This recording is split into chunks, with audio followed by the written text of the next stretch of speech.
Food is more than just what's on our plate. It's the places where it's grown, it's the people who grow it, and so much more. Join me, Janice Person, your host, on Grounded by the Farm every other week as we talk about the foods we love. Everybody, this week I took a short drive outside of St. Louis, just headed west as if I was going to Kansas City, but way before I got to Columbia or anything, I came to Long Row Lavender Farm. And I have to tell you, it's one of those things that I found it on Instagram. I had some friends that said they went to a lavender farm. So then I was like, I saw this one and I thought I have to go there.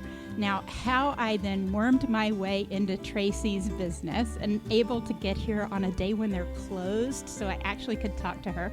As a small family-run business, they take the first of the week to gather back up steam and head into the rest of the week. They do a lot of hospitality, and right now, the lavender is trying to get all of its stuff going on. So we've got some incredible video. You're going to want to watch that on the website. But I want to welcome Tracy to this show. Tracy, thank you for having me out. This is really one of the most picturesque farms I think I've been to in a while. Oh my goodness. Thank you so much for having me. I appreciate it. And we love it too. Yeah. My husband and I just love being here and want people to feel that way when they walk on the property. So how did you decide to start something like this? A lavender farm is not what I think of when I think of Middle America. Yes, that's so funny that you would ask, because never in our wildest dreams would we think destination place, lavender cafe, gift shop. That was just not on our radar. We honestly bought the 15 acres back in 2007, and we have 4 kids. Yeah. And we thought we want them to be outside with us. We want them to grow vegetables and work the land and just be with us. And that was the motivation. So you were city people before? Yes. We had both grown up kind of in the suburbs. Yeah. So, you live in a subdivision and enjoyed that life. And we were able to live out here with 3 acres, and then the 15 acres behind us became for sale. And so we jumped on it, and then we thought, now what do we do? And so we just started putting in vegetables, and we had the kids come and help us. But then all the other animals would come out and help us too and eat everything. So that's really how we got started. Even in New City, my tomatoes have the same thing. Yes. I mean, they're everywhere, honestly. But then I was reading, all of this is kind of happening at the same time. And my husband and I had lived in California, and we're back here in the Midwest because that's where our families are from. And my mother had bought me a Midwest Living subscription to kind of acclimate me back. Yes, it's like gardening gun in the South. That's Midwest right. Living here. Yes, Midwest Living. And so in one of those issues, they featured lavender farms in the United States. And I was like, what in the world? I mean, it's a magazine. So it's page after page of beauty. And I thought, then I read that the deer and the raccoons will not eat lavender. And I'm like, this is the plant. Bing, bing. Yes. I'm like, this is the plant for us. So never did we think, oh, we'll be a lavender farm. So it wasn't that you loved lavender so much. I just didn't want the animals to eat our stuff. So I'm like, what could we do? What could we plant that they would leave alone? And that was really the motivation. And then, of course, anytime we would go on vacation, we would Google lavender farms that near us, and we would go and visit. And then, of course, you're very inspired and motivated, and you talk to other growers, and you're like, oh, I think we could do this. And so then we start going to farmers markets. And people love lavender. Yeah. It's kind of a novelty. Yeah. It's kind of a niche. Yeah. Market. So you started planting some, and then you started planting more. We did, and we were just learning, and we would have loss, but there was so much excitement around it that we just kept going. We just kept putting plants in the ground. And my very first farmer's market, I sold $150 worth of sachets and lavender reeds. Wow. I know. And I was very encouraged by that, $150. And, of course, all 6 of us have to be there. It's the hottest day in the summer. The kids are like, oh, why? But we go, and people loved it. And that winter, my husband said, you're going to have to learn how to make something that's consumable Yeah. Because not everyone wants dried lavender. Right. It's like, what are we doing? Where are you going with this? If it's going to be a real business, Yes. we got to think about growth. Yes. And so I took that winter and learned how to make lip balm and body butter and sugar scrub and how to make some things. Yeah. And then I went back to the farmer's market and we just grew it from there. And I remember that next season, I told my husband, I said, I am not going to learn one more product until we get a logo. Because this is just, it's like it was the next step. And Did it was, you have a name of a company already? We did. So the name came from, honestly, this in tandem of growing all these vegetables and like trying to investigate lavender. So we had, I don't know who we are, but we grew 190 feet of tomatoes. So I don't know why. There's only 6 of us. But we had tomatoes like you would not believe, like boxes and boxes of tomatoes. I'd put up all this pasta sauces. A lot of tomatoes. So we decided we're going to go to the farmer's market up in our neighborhood and we're going to sell these tomatoes. All 6 of us, this is what we're doing. This is our very first farmer's market before lavender is even a thing. And we are one of 2 vendors. So we were like, this is going to be a terrible day. And it was. We literally had 1 customer.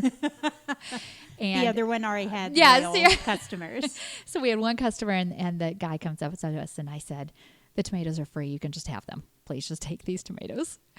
And he looks at our son, who was probably about 10 years old at the time, and he goes, where did you get all of these tomatoes? And our children were just done with us at this point.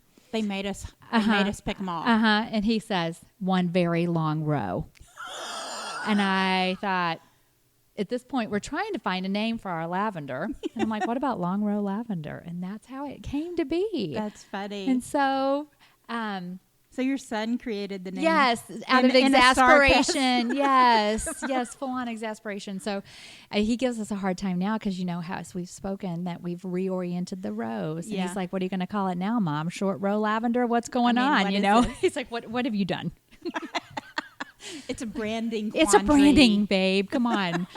So anyway, we decided to do a brand. Yeah. And that allowed me to stop buying labels at Walmart and move to a different level of product. Yeah. So an experience for people and all of that stuff. Yes, it looked more high end. It looked like I knew what I was doing. I was trying. So it just moved us forward.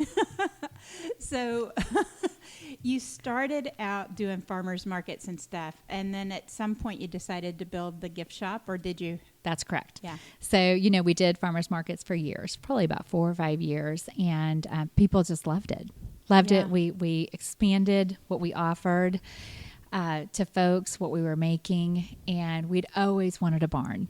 Yeah. And just for us personally. This is a beautiful barn. Thank you. I mean, the kids were going to have a basketball goal. I mean, we had all these aspirations that are not happening, but we just wanted a barn. And so we knew that having people to the farm was going to be a real life change. Yeah. And a commitment. Yeah, it is. And what does that look like with young children?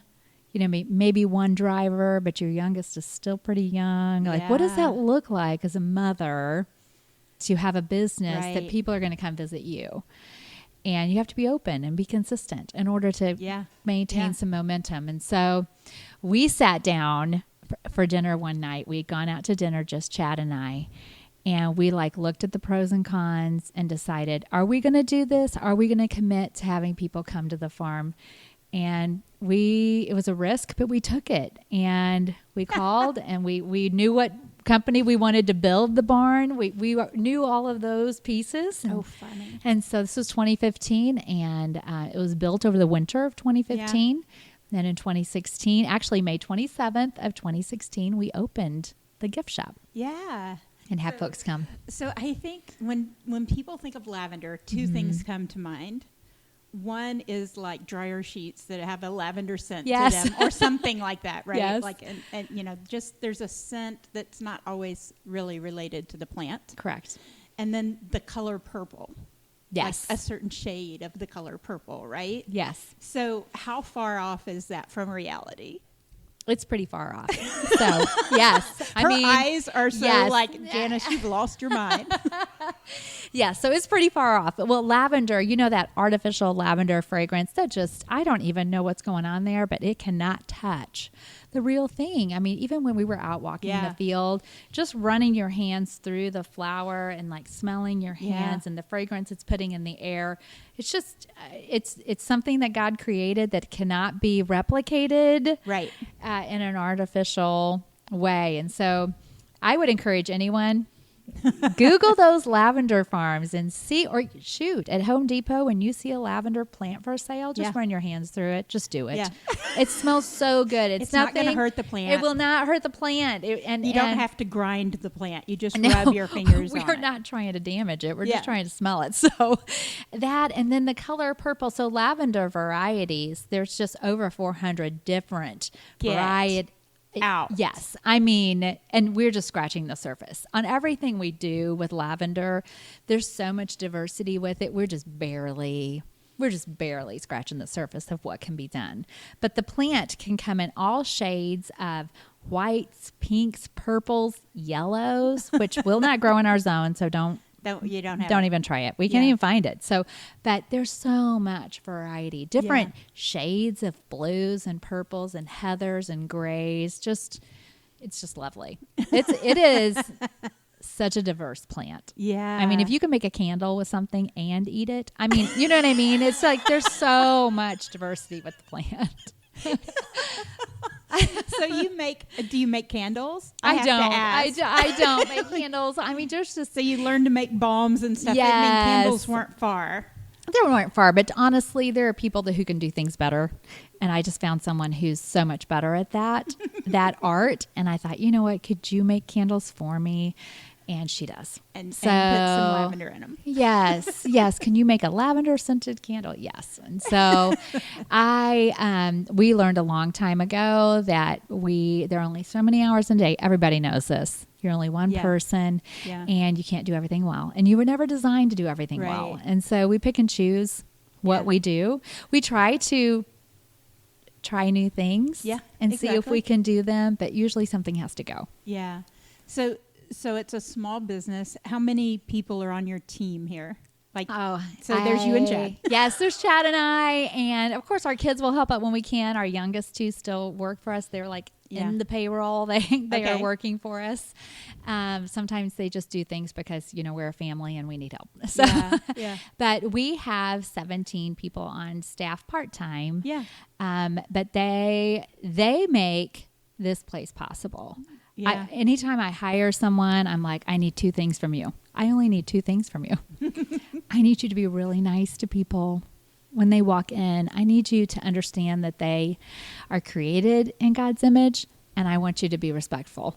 Yeah. Even if you're, I don't know. Even if you're having a really bad day on the way in. I just need you to be kind to people, and then I need you to keep this place really clean. Yeah. Because no one's going to come back if there's a dirty bathroom. Because why would they travel all this way? To eat someplace. To eat someplace where it's not clean. Yeah. I'm like, so those are the 2 priorities. I'll teach you everything that you need to know about lavender. But I need those 2 things from you. So we're getting into it a little bit. We haven't mentioned the cafe. But we're sitting actually in the cafe right now, and which is, thank God it's closed, because I'm sure it gets pretty festive in here with people enjoying food. But so tell me how you decided to start a cafe. That's so funny that you would ask that, because this was, we had the gift shop. It was open for 3 years, and it was just me standing at the gift shop waiting for people to come in. Just me. So helping the kids with the homework until somebody came in. That was so funny. Building wreaths while someone read a book, whatever. But people would come, and people especially would come from St. Louis. Yeah. And they would say, oh, we've driven an hour and we're really hungry, and where could we eat? And I'm thinking, oh no, I mean, I can make you a lavender chocolate chip cookie. Here you go. Lavender chocolate chip. Yes, this is another conversation. We will. So good. I'm writing it down. Okay. We'll have it in a minute. But they would say, where can we go eat? We don't really want to go further west. Yeah. And we don't really want fast food. I mean, we can get fast food at home. We'd like something. It's just an experience. We're having a day date.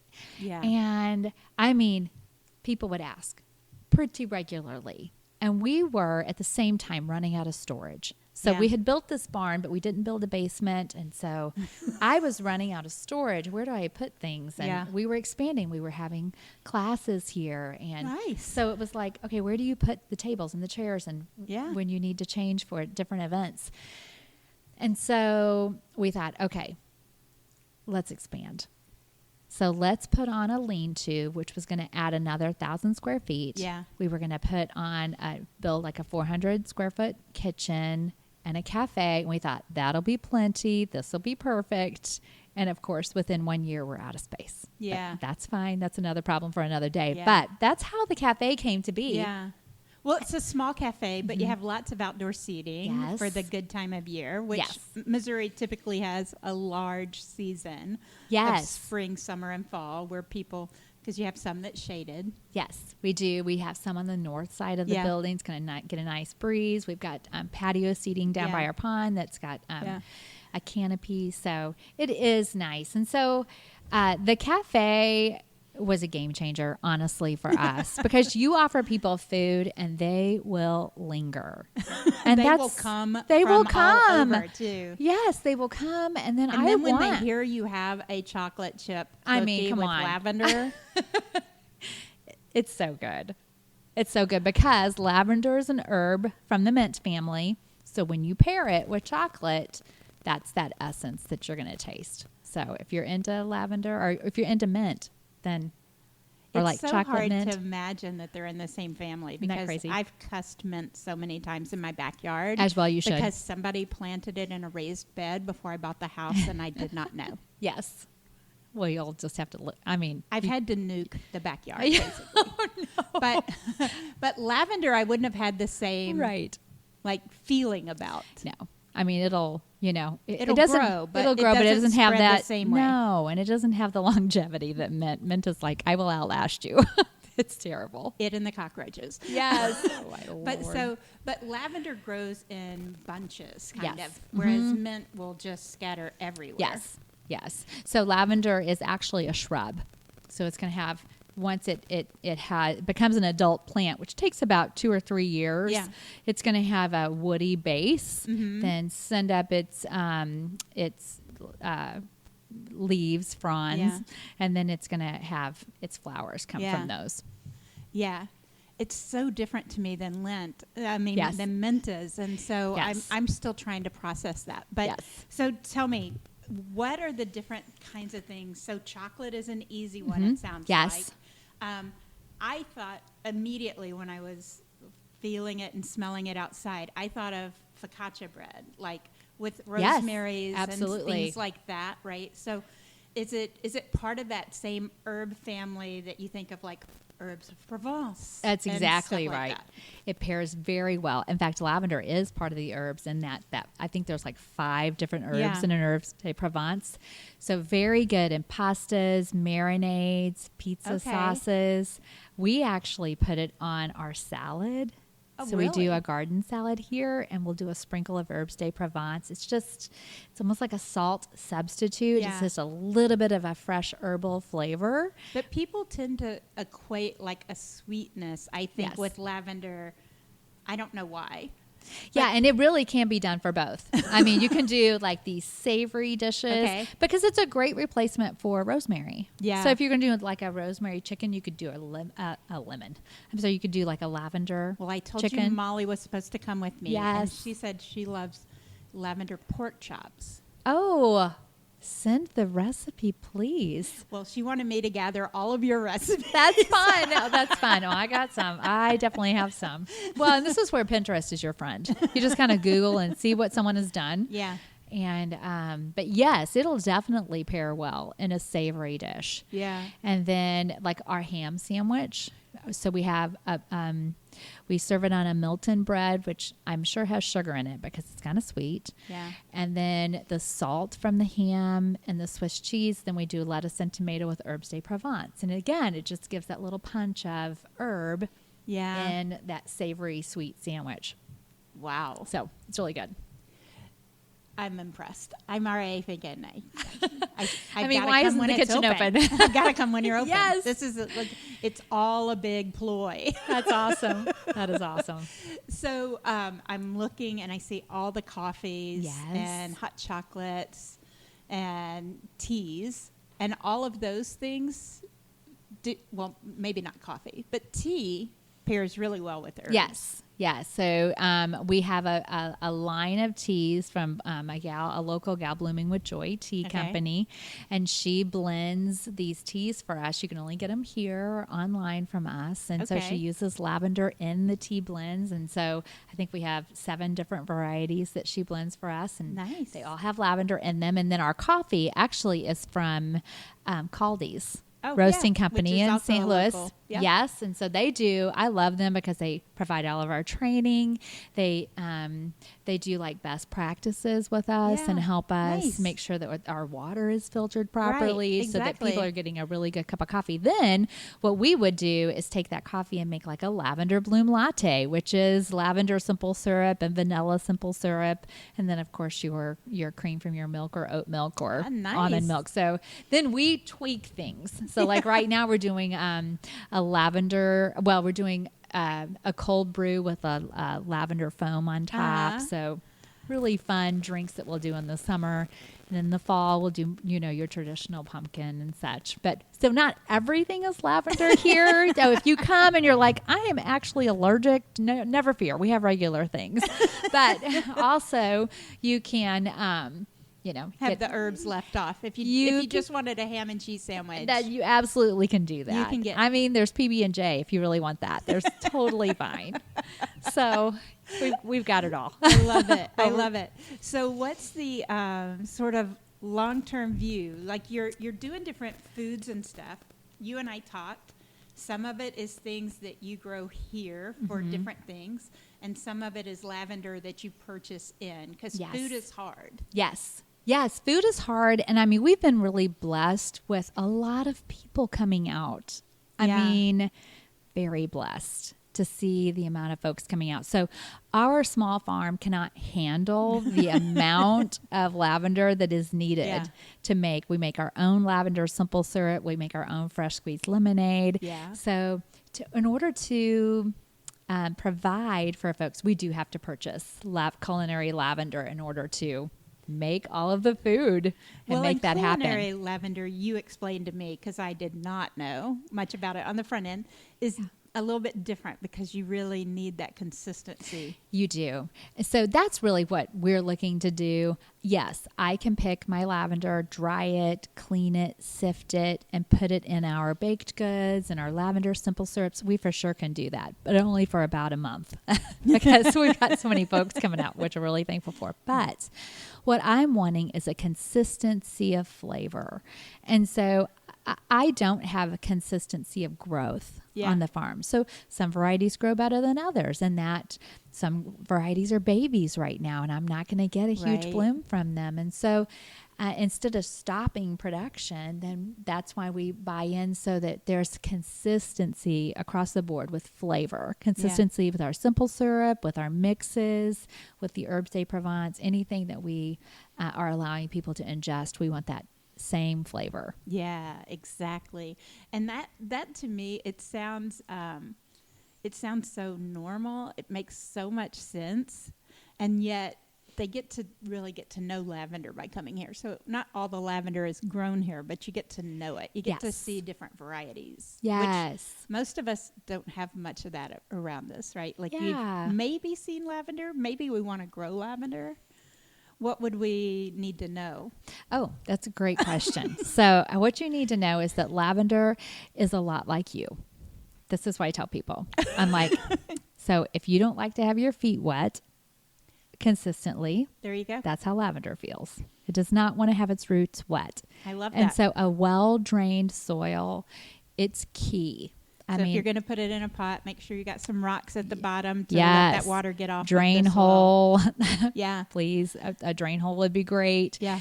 It wants to be watered, but it doesn't want to be overwatered. So to be able to get the water onto its roots and then let it drain is the best situation. So we will berm up the soil that we're going to put the lavender in, just to give the roots. We say room. row up in the cotton row world. up. Do you? We Okay. row it up. Row it up. Yeah. Thank you. Just row that thing up and give it some room. Yeah. And so that's key. The first few weeks of a baby plant would like some rain, would like some watering. So if you're planting it in a drier season, I would make sure that you're watering it pretty consistently. Yeah. But I would say after a month, it's nice and established, and you just you don't overwater it. It doesn't love that. It wants a dry, arid situation. So if you're, for the home gardener, I'd stick my finger in the soil and see if it's dry. Yeah. And if it's dry, water it. If it's not, leave it alone. But don't overwater it where there's a lot of water sitting up on the top of the pots or anything because like that. Once it has root rot, it's done. Yeah. And it just is not very forgiving in that area. Yeah. And it'll just succumb. So, yeah. But full sun, 6 to 8 hours of sun per day. And then otherwise, it's a pretty easy plant. It wants a sandy, loamy soil, and you pretty much can't buy that at the store. You've got to create it. Yep. And we do that by soil testing. It wants a pH level of about 7. And so wherever you're on the spectrum, you might want to add organic matter or lime to get your pH right. And then the same kind of people that grow hydrangeas would be really good at this, right? Yes, that's right. That's right. And just that watering is key. Yeah. The roots being set in water. And if you just think about it, if it's a hot, humid day, your lavender is going to look like it's unhappy. And that's how you feel. So I always think lavender acts like us. Oh, I like the heat. Do you? I don't like the winter at all. So lavender doesn't like winter much either. It doesn't so it likes either. To be inside. It's like kind of a fair weather plant. So it's like one of those like 70, 80 degree days. It likes the perfect weather. Yes, that's right. So, yes. So we do cover our lavender over the winter. We'll do like a frost blanket over the top with hoops because you don't want it sitting on it. You don't want it sitting on it because if it snows or ice, it's going to break the plant. Yeah. And then, of course, you got a whole new set of problems when that happens. So we'll hoop it up and then put the frost blanket over. Yeah, yeah. And I noticed we saw some of the newer plants out there. You have like a plastic mulching down. Is that to limit how much water is on it in the spring, or what is that about? That is actually just a weed barrier. Okay. That's all it is. It's just to help us. Makes it easier to go out there. Yes.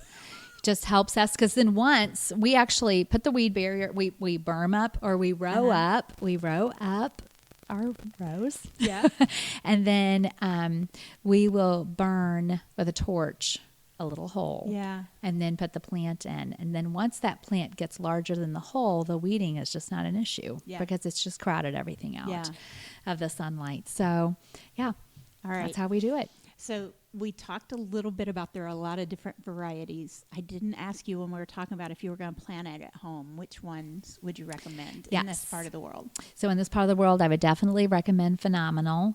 It is a hybrid, and so it has been, made to withstand the humidity and to help it last through the winter. Yeah, it's going to have really nice, long, probably 18 to 20-inch long stems, so they're really great for bundles. Oh, nice. It can be used as culinary, so if you wanted to harvest it, let the buds dry and debud it off of the plant. You could use it for culinary. So when you're making it for culinary, do you only take the parts that are the flower, or do you take the stems? Or? You just take the flower. Okay. Mm-hmm. And once they're dry, it's really easy to get them off. Yeah, yeah. Like everything else, right? You dry flowers, they come off really easily. Yes. Very fragile. Yes. Way faster than you want to. If you're not prepared. That's right. Much more delicate than you think. So Phenomenal is a really good one. Yes. If you wanted something different, what else are you guys planting here? So we plant Hidcote Blue, which is an English lavender, and that's going to get about 12 to 18 inches long. That's really kind of its signature shorter stem. But the Hidcote Blue has a really beautiful head on it that's a deep, deep, deep purple. I think that is really the pretty one that people think of in books and things like that, right? Yes. We also grow Provence, which typically does very well in this area. We've not had a whole lot of luck with it, but please don't take our word for it. I mean, because sometimes it just human error, but Because now you have Provence, short rows, maybe it'll go we have better. short rows. I mean, maybe it'll go better. I'm telling you. So, but yes, I'm hoping that's been a really good decision to reorient those rows. But Provence is a really nice variety, more of a heather gray bloom, really great for sachets, really fragrant. And then the other variety that we grow is called Munstead, and that's a really pretty English lavender as well. You could talk about lavender all day. I though. really could. I'm like, If I kept coming up with yeah, questions. if you kept coming up with questions, I'll have an answer, I'm sure. No, I love it. I'll tell you one thing. People are all time asking how to prune it, how to take care of it. Okay. And so it is very important to prune for the health of your plant. So we will cut it back. So we'll take the blooms, okay? And then we're going to cut it back about 2 more inches Okay. off of the green. And what you're going to be left with is a little ball. Okay. And that's what you want. Because now over the winter, it's going to send that energy down to its roots. It's going to be nice and tight. So if you have an ice storm, it's not as likely to split big, it. Huge, tall ones. And Yes. stuff like that to get damaged. Yeah. So because if you don't do that, especially year 1, year 2, when they're little, your plant is going to become leggy. And it'll still bloom, but it's going to give you like 10 blooms as opposed to 100 blooms. So it's just going to be different. So trimming it back trimming each it is- year, like in the fall after it's Yes. You can trim in the spring, but I think trimming in the fall is beneficial because then you're gives just the ready. energy in the right time. It does. And then once they're large, like you saw some large plants out there, Yeah, 3 there's some feet in big ones. diameter, that's more like a boxwood. You're just going to take a hedge trimmer and kind of trim them up. You're not using scissors. No, you're using not. A hedge trimmer. You're fully committed at this point. So Get the DeWalt tools out. Yes, yes. I love it. I Yes. love it. That's so funny. Well, thank you so much. You guys are here open Wednesdays through Saturday, Wednesday 10 to through 4. Saturday, 10 to 4. And then we offer lunch 11 to 2, but you can come anytime and get coffee and dessert. That is always available. Coffees and desserts are always on my list too. I mean, so, right? Yes. But really nice for a summer kind of nice and easy kind of moment to take away. And then in today's world, so many more of us have flexibility to not just come on the weekends, right? Yes. So those Wednesdays, Thursdays, Fridays, That's when so you have nice. kids are getting out of school and stuff like that. So easy to take a short drive, not so long that people get really impatient in the car. If you're from St. Louis. Yes. Maybe a little further from Kansas City, but it could be worth the drive. It's worth the drive. I would say that we joke, but I do take it a little bit serious that when people get off of the airplane at the St. Louis airport, I'm always like, I want them to say, I'm going to go to the zoo and I'm going to go to the lavender farm. And that's where I want them to come. I want them to come see us. Well, before they get here in person, they should check out your Instagram because you guys are big on Insta. You also have a Facebook page. Yes. Is there somewhere else? The website Website is where they can also Yes. shop for things. So if they're planning their trip to St. Louis and they want to get a little sneak peek, they could order a few things off the website. Absolutely. And there's a frequently asked questions on our website that just helps you navigate what to expect when you get here. Yeah, great. And it's Long Row Lavender. .com. It's so easy. So easy. So easy. Long Row Lavender on everything. This is like getting that logo, remember? Yeah. You got the branding We got the down. branding. We did it. Thank you, Tracy, Colin. thank you so much for having us. I hope if, as you listen to this, if friends came in mind that you think would really like these kind of chocolate chips and all those different things that pair with lavender, hit share and send them this episode and tell them maybe you guys should plan a trip to come out. If you're not from the area, no, Southwest Airlines will get you into that airport that she's telling you about. That's right. You can see the zoo, which is amazing. You could also see the arch if you wanted some history, ball games or something, but also come out and make sure you see the lavender at Long Row Lavender. Before we let you go, I wanted to remind you we have video on the website, groundedbythefarm.com. I'm putting some of that out on social media, so I hope you guys are interested in sharing. One tip, if you're in the middle of the country, we recorded this at the end of May and I'm rushing it through to get it to you ASAP because now is the time when you should come out. It's going to go on for a while, but This early June set is when you start seeing the blooms on lavender. So our video has a lot of green. You're going to start seeing that purple. I'm going to be back out there and know you'll enjoy it too. Thanks, Tracy. I appreciate your being with us. Thank you for having me.